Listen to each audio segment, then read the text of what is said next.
अस्सलामुअलैकुम। MGT 603 strategic management की GDP का सोल्यूशन आज हम इस वीडियो में करेंगे। अगर आप मेरे चैनल पर नए हैं तो मेरे चैनल को सब्सक्राइब करें और बेल आइकन पे क्लिक करें ताकि हर आने वाली वीडियो आप तक पहुंचती रहे। सबसे पहले हम इसके केस को देख लेते हैं। टॉपिक जो है वो आपका internal versus external research and development है, ठीक है। और आपका जो केस दिया गया है वो है आपको कि इन द कंटेम्प्रेरी वर्ल्ड जो R&D है वो एक major source of competitive advantage है। रिसर्च एंड डेवलपमेंट से बहुत ही ज़्यादा एडवांटेज हासिल किया जाता है, लेकिन कुछ फर्म ऐसी हैं जो कि रिसर्च एंड डेवलपमेंट एक्टिविटीज़ पे बिलीव नहीं करती। हाउएवर बहुत सी जो ऐसी फर्म है जो कि R&D पे डिपेंड करती हैं और उनकी सर्वाइवल भी इसी से मुमकिन है। ऐसी फर्म्स जिनके जो डिपेंड करती हैं सक्सेसफुल R&D एक्टिविटीज़ पे, उनको कुछ स्ट्रेटेजिक चॉइस होती है उनके पास, ठीक है। उनमें से ये चॉइस होती है, उन्होंने ये चॉइस करनी होती है कि इंटरनल जो R&D बेटर है या एक्सटर्नल R&D बेटर है। इंटरनल में क्या होगा कि जो ऑर्गेनाइजेशन है वो अपने अंदर ही ऑर्गेनाइजेशन के अंदर ही एक R&D डिपार्टमेंट बना देगी। उसमें कुछ ऐसे लोग होंगे जो कि रिसर्च एंड डेवलपमेंट करेंगे और सारी एक्टिविटीज़ पे पार्टिसिपेट करेंगे। जबकि एक्सटर्नल R&D में क्या होगा, जब फर्म है वो बाहर से लोगों को हायर करती है और या किसी से ज्वाइंट वेंचर कर लेती है, 2-3 फर्म मिलके अपनी एक टीम बना लेती हैं, ठीक है, वो एक्सटर्नल होगा। जहाँ पे वो इंडिपेंडेंट एजेंसीज होंगी जिनका कोई कंसर्न नहीं होगा, जो रिजल्ट होगा वो बता देंगे, लाइक ऑडिट जिसे इस तरह करवाते हैं, ठीक है। तो ये आपने ये बताना है, ये आपका पूरा केस है। एक एक्सटर्नल और इंटरनल की आपको उन्होंने डेफिनेशन बताई हुई है।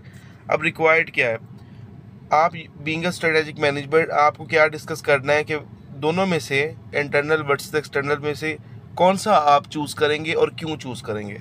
आपने अपनी स्ट्रॉन्ग जस्टिफिकेशन देनी है, ठीक है, इस बारे में जो भी आपने बताना है।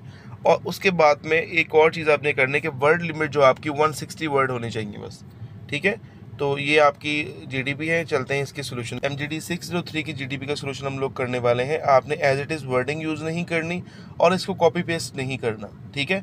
और एक और इम्पॉर्टेंट काम करना है कि GDP के सोल्यूशन से पहले आपने लेसन नंबर 16 के अपने जो उसको थॉरली पढ़ना है। वहाँ पे इंटरनल एंड एक्सटर्नल R&D के बारे में लिखा गया है, ठीक है। फिर जो आपको ठीक लगता है वो लिख सकते हैं, but according to my knowledge ये क्या होगा, ये मैं एक्सटर्नल R&D को प्रेफर करूँगा, ठीक है। इसकी कुछ बेनिफिट ये मैंने ये लिख के यहाँ पे ये बाकी सारे बेनिफिट्स हैं इसके, ठीक है, कि क्यों मैं इसको प्रेफर कर रहा हूँ। मैंने आपके लिए बहुत ज़्यादा लिख दिए, आपने इनमें से सिर्फ 2 या 3 लिखने हैं क्योंकि आपकी जो वर्ड लिमिट है वो सिर्फ 160 वर्ड्स है।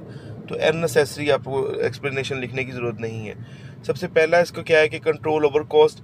देखें, एक मेन पॉइंट ये क्या है कि जब आप एक अपने फर्म के अंदर ही जो आप R&D बनाएंगे तो उनको स्पेशल ट्रेनिंग देनी पड़ेगी, और अगर वो रिज़ल्ट जो भी देंगे आप बार बार उनको जो है उनसे रिसर्च एंड डेवलपमेंट करवाएंगे। जबकि इसके बरक्स अगर आप एक्सपर्ट की राय लेंगे, ठीक है, वो एक मरतबा ही आपको फ़ीस जो है वो पे करनी पड़ेगी।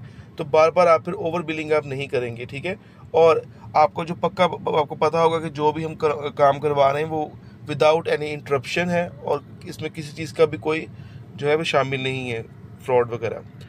अब अटेंशन टू कोर कम्पिटेंसीज़, ये भी एक बड़ा बेनिफिशियल पॉइंट्स है, क्योंकि इससे क्या होगा कि जो आपकी कंपनी की कोर कम्पिटेंसीज़ होंगी उन पे वो प्रॉपर तवज्जो देंगे, ठीक है, और उसको फिर वो उस हिसाब से एक्सटर्नल R&D जो वो मैनेज कर लेगी। Access to relevant skills of an experience, ये वही वाली बात होगी जो बंदा एक्सपर्ट है R&D का, ठीक है, रिसर्च एंड डेवलपमेंट का जो एक्सपर्ट होगा, जब एक्सटर्नल R&D करवाएंगे तो वो आप उनसे ही उनकी एक्सपर्टीज़ लेंगे और अपने जो है अपने ऑर्गेनाइजेशन में जो भी आपकी डेफिशिएंसीज़ हैं और जो भी स्ट्रेटजीज़ आपको फॉर्मुलेट करनी है या इम्प्लीमेंट करवानी है वो सारा कुछ आप इनसे बनवा लेंगे फिर, ठीक है। और ये फ्लेक्सिबिलिटी भी इसकी क्या होगी कि आप इजीली फ्लेक्सिबल तरीके से उनको जब भी आप चाहें वो अपना करवा सकते हैं, या आप एक पूरे साल में एक टाइम रख लेंगे कि इस टाइम में हमारी जो है वो रिसर्च एंड डेवलपमेंट देखी जाती है और इसके बारे में हम जो भी इम्प्लीमेंटेशन है और जो भी काम करना है वो करवाते हैं। फ्लेक्सिबिलिटी ये होगा, वही वाली बात है, क्वालिटी एंड रिलायबिलिटी। क्वालिटी का ये होगा कि आपकी वो अच्छा तरीके से काम होगा और आप जो है वो क्वालिटी वाला वर्क है जो एक्सपर्ट से आप करवाएंगे।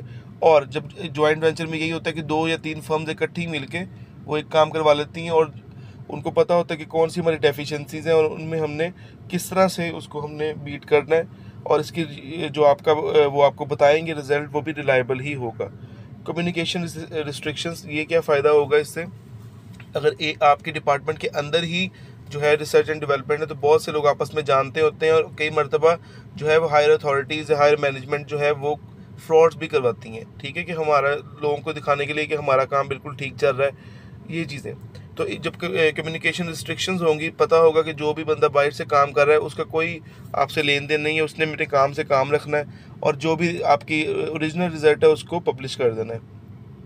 डिफरेंट बिजनेस फ़िलासफ़ी, ये कि आपकी जो बाहर से ये होगा कि दूसरे लोग जो है वो इस चीज़ को देखेंगे कौन सी चीज़ आपके क्या प्रॉब्लम है और किस तरह से इसको इम्प्लीमेंट करना है, और कौन सी दूसरे जो क्योंकि जो एक्सपर्ट हैं वो दूसरे बिजनेस की भी फ़िलासफ़ीज़ को जानते हैं, ठीक है, उनको पता है कि वहाँ पे क्या चीज़ जो है वो चल रही है और किस चीज़ का ट्रेंड है और कौन सी चीज़ हमारे लिए बेहतर है, ठीक है। तो वो इसलिए डिफरेंट फ़िलासफ़ीज़ को फॉलो करते हुए भी वो यहाँ पे आपके इम्प्लीमेंट कर सकते हैं। जबकि अगर आपका इंटरनल रिसर्च एंड डेवलपमेंट ही होगा, उनको तो सिर्फ यही पता होगा ना कि हमारी प्रॉब्लम क्या है।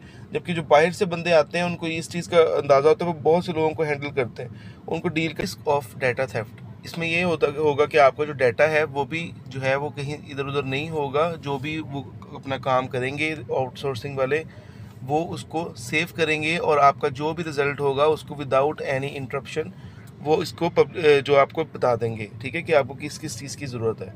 बाकी आप और भी पॉइंट्स बना के लिख सकते हैं, ये मैंने आपको जनरल पॉइंट बताए हैं ताकि आपको इसकी समझ आ सके। आपने इनमें से 2 या 3 एक्सप्लेन कर देने हैं, और इसको लंबे चौड़ी फजूल डिटेल लिखने की ज़रूरत नहीं है। सिर्फ आप ये बताएं कि एक्सटर्नल आपको पसंद है, ठीक है, और उसके बाद में आपने 2-3 पॉइंट लिख देने।